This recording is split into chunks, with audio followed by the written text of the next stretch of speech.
We have heard the third budget speech. The first was an interim budget, and this is the second full-fledged budget. In my view, merely looking at the government finances alone would not give us a correct idea of the conditions in the country, and therefore, in order for the House to appreciate the real situation in the country, it is necessary to give us what I would call a what I would call a national budget along with the government budget. Government is, after all, only a means to an end. The entire government system is only for the purpose of enforcing the national policy. If that be so, first we have to understand the national situation before we give our judgment regarding the instrument which is controlling these national resources.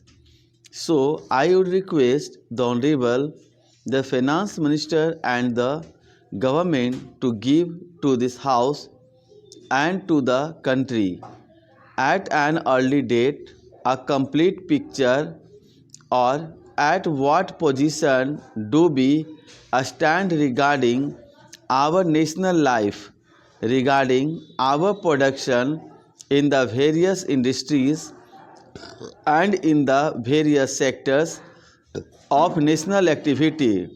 Only then we will be able to know what we have, what would be our requirements, and in what way we have got to improve. So in that view, I feel that we will not be competent to pass judgment on the real situation in the country with only the figures given to us regarding the government finances. It has been stated that the fight against inflation is the main preoccupation of the government. I agree, but I am sorry to say that we are not at all satisfied with the way in which inflation is being tackled. Experts in various fields were consulted for the purpose of eliciting their opinion in regard to the fight against inflation, and one of the recommendations made was that there should be a drastic economy in the government expenditure. All avoidable expenditure should be avoided. The government accepted that recommendation, but have they implemented it? They did not look into their administrative expenditure, and they did not care to find out what are the expenditures which could possibly be cut out. As a matter of fact, an economy committee has been appointed and it has submitted its report also. But the first thing the central government did was to find out which were the development schemes which could be postponed or dropped. If these schemes of development are necessary for the welfare of the country, did the government take care to find out in what others matters and to what extent there could be economy in the administrative sphere? Without going into that matter at all, useful schemes of development have been held up simply because they did not care or did not want to bring about economy in other fields. So, I say the wrong end has been chosen, and even now, no assurance has been given to us that economy will be affected in the administrative field in the near future during the next year. We have got to see that the government tackles this problem of inflation properly. I wish to mention one other factor with regard to this fight against inflation. It is stated over and over again that it is a matter of surplus spending power in the hands of the people which is the cause of all this inflation and rise in prices.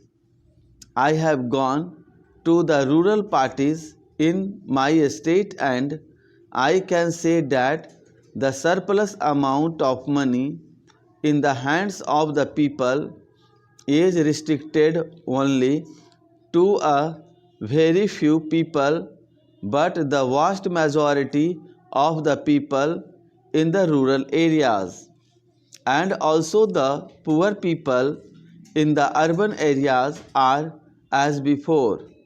It is not a question of their having any surplus money in their hands.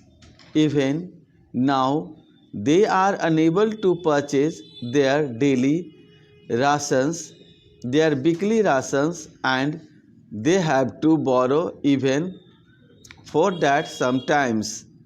They have even to forego the rations which they have to get every week.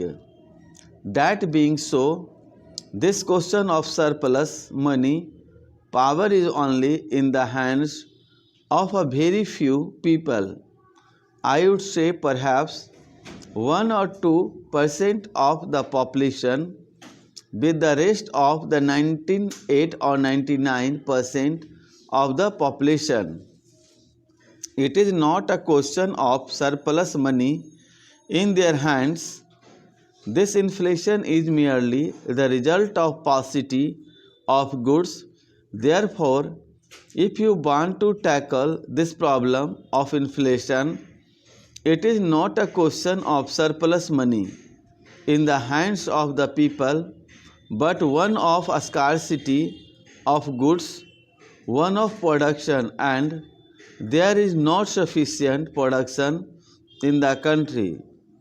The government should tackle this problem of production before they think of withdrawing the surplus money in the hands of the people.